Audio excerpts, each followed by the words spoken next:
Welcome to Secrets from the Saddle podcast. I'm Sylvie D'Aoust, your host, fellow cyclist, bike club founder, cycling coach, bike race junkie, just truly super passionate about cycling.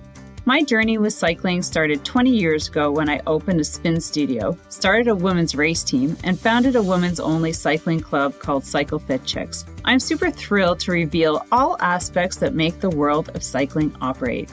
I'm so excited to be able to bring you interesting people from around the world, pro cyclists, recreational cyclists, coaches, event organizers, bike shop owners, everything and everyone you need to know or ever wondered about when it comes to cycling. I know you'll enjoy this episode.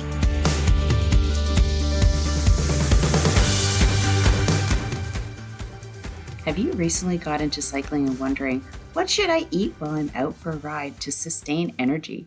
Or are you a seasoned cyclist and would love to get away from all the sugary snacks that are on the market? Well, I have you covered. I've been looking for better whole food alternatives for cycling snacks to bring with me on short and long rides.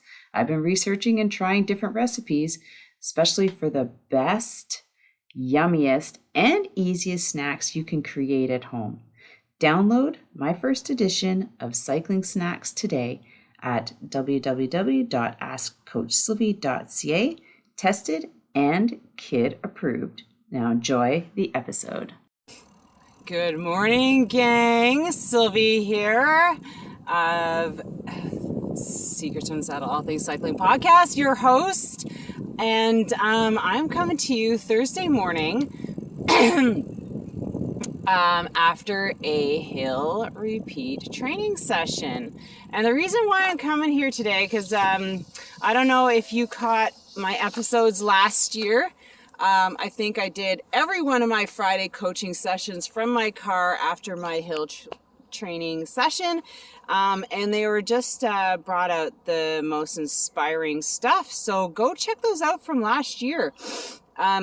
Lots of thoughts, lots of training, coaching stuff. And also go check out my YouTube channel, where all of the podcasts sit, as well as a ton of cycling training and fitness sessions, fitness training for cyclists, strength training for cyclists. But what I want to talk to you about today quickly was fear. And the reason why I want to talk about fear is that a lot of people have a lot of fear wrapped around cycling for a multitude of reasons. It could be biking by themselves, biking in traffic, biking with others, going up hills, being too fast, descending, ascending. There's a list, right? And you might be suffering from one of them, which is literally robbing you of so many great experiences and probably invitations from your friends to come out and ride. And so here's the thing. I want to encourage you to put those fears behind you. And the reason why I'm talking about this is that this is the first Thursday morning hill climbing session, free session that I'm putting on here in Chelsea. And I had a handful, like say 10 women, 15 women who are interested. And not a one, I had a ton that were interested. We're going to show up today. Looked at the weather, not coming out. It looks too sketchy. I'm like, okay. So I'm sitting here. It's borderline gorgeous. Yes, it's wet. No, it's not slick and slippery. And so I had a bunch of ladies rob themselves of a great training experience today. So I showed up. I had to get up early. I had the crappiest sleep. Also had the worst dreams that somebody was stealing my bike or somebody stole my bike. Actually, they stole my front fork. They swapped it out. They took my front fork, whatever. and I had to leave my 10, 11-year-old alone because I forgot that their dad was going hunting or going to the hunt camp last night, and I totally forgot. So I had to leave my kids home alone. I had a shit sleep. Yeah, it was pouring rain at my place. I drove here. It was gorgeous. And there's no such thing as a bad ride, just bad clothing. So I brought my Gore-Tex and I'm totally fine. And then the messages start coming in. Woo! Oh, I think I'm canceling because of intermittent weather, blah, blah, blah. And so that's why I wanted to talk about this. I mean, it's not a bad thing. It's good to have good fear. But when you're going and you're making decisions on things like the weather, I mean, honestly, if you're a cyclist and you always look at the weather, you would probably never go out for a bike ride, ever. Because it's too hot, it's too cold, it's too windy, it's too sunny, it's raining, it's this, it's that, I don't like the people, what, all those things. And and so I'm like, well, I am always going to show up because I committed. And as a coach, you have to be committed. And also I'm out here, I'm going to do some training for myself. So what I did is I shortened it up. We didn't go to Pink Lake Hill, which we were supposed to. There's a lot of great little hills in between the parking lot and there that you can easily do a ton of hill drills and skills on: ascending, descending, sprinting, all sorts of things. So that's what I did. I didn't even hardly leave. I should probably had a longer warm up, granted. And my legs are sore, but you gotta trust the coach. Sometimes coaches will never put you in danger.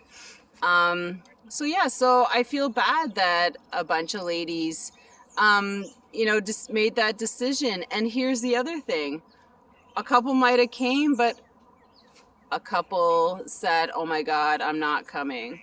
So then you're making decisions based on what other people are doing. And that's another reason why people rob themselves of such great experiences. It's like, I'm not going because she's not going, or they said it was going to be like this, or you know what I mean? So when I commit to something, I commit. I don't give a shit what other people are saying. Sometimes I'm like, yeah, it's too bad more people aren't going, but hey, this is for me. And that's the thing that I want you to recognize, is that if you made a commitment to do something for you, then you should be showing up. You should be forgetting about the noise that's out there, the stories. You should be showing up and attending. Forget about everybody else. There's way too much FOMO going on there. Just take care of yourself and you will come out in the end with a great experience, because that's what you were looking for.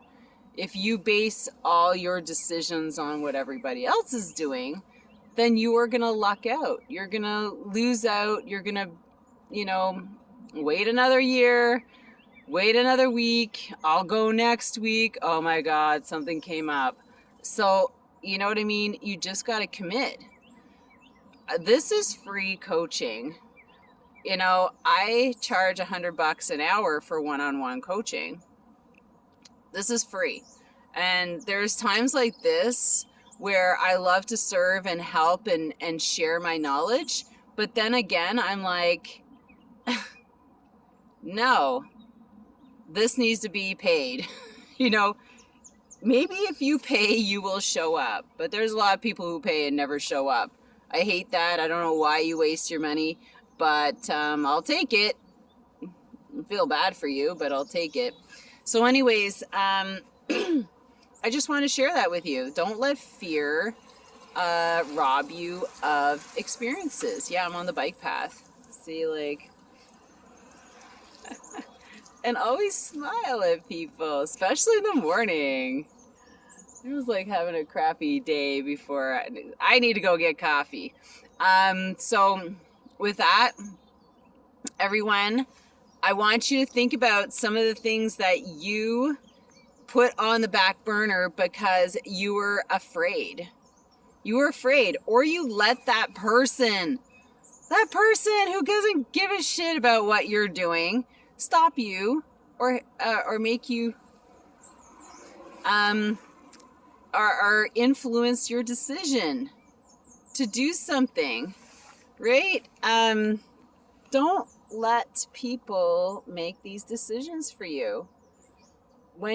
If you want something badly, if you want to learn something, you go, you commit, and you show up. Who cares what everybody else is doing, right? I travel by myself to these gravel races. I know maybe one or two people are going to be there. Am I going to see them? Who knows? But I'm going for the experience. I know I'm going to meet people. I don't have time to waste on experiences because some of these experiences, people come around once a year. And if you're ready for it then, go do it, because next year's a totally different you, totally different story, totally different life, totally different. So have an amazing day. That's right. I'd love to know one of those things that you regret not doing because you were fearful or somebody influenced your decision. Share in the comments, in the review, on YouTube, but just share. Have an amazing day. Thank you so much for spending this time with me on the Secrets from the Saddle podcast, learning more about sighting people, places, and things that make cycling such an exciting sport. I am so glad you stopped by today. Please leave me a review if you feel so moved to do so. I would love to hear your feedback. And if you could take 1 second to share this episode with someone you think would enjoy it, I would be forever grateful. Also, if you could please leave me a review if you feel so moved by going to iTunes and leaving me an honest thought and an honest comment, telling me what you think, and most importantly, tell me what you'd like to hear more of. It would really help me to bring more great, inspiring cycling stories to you. Until then, have an amazing day. Make sure you ride your bike. And don't forget to visit my YouTube channel if you'd like to see the full version of this podcast live.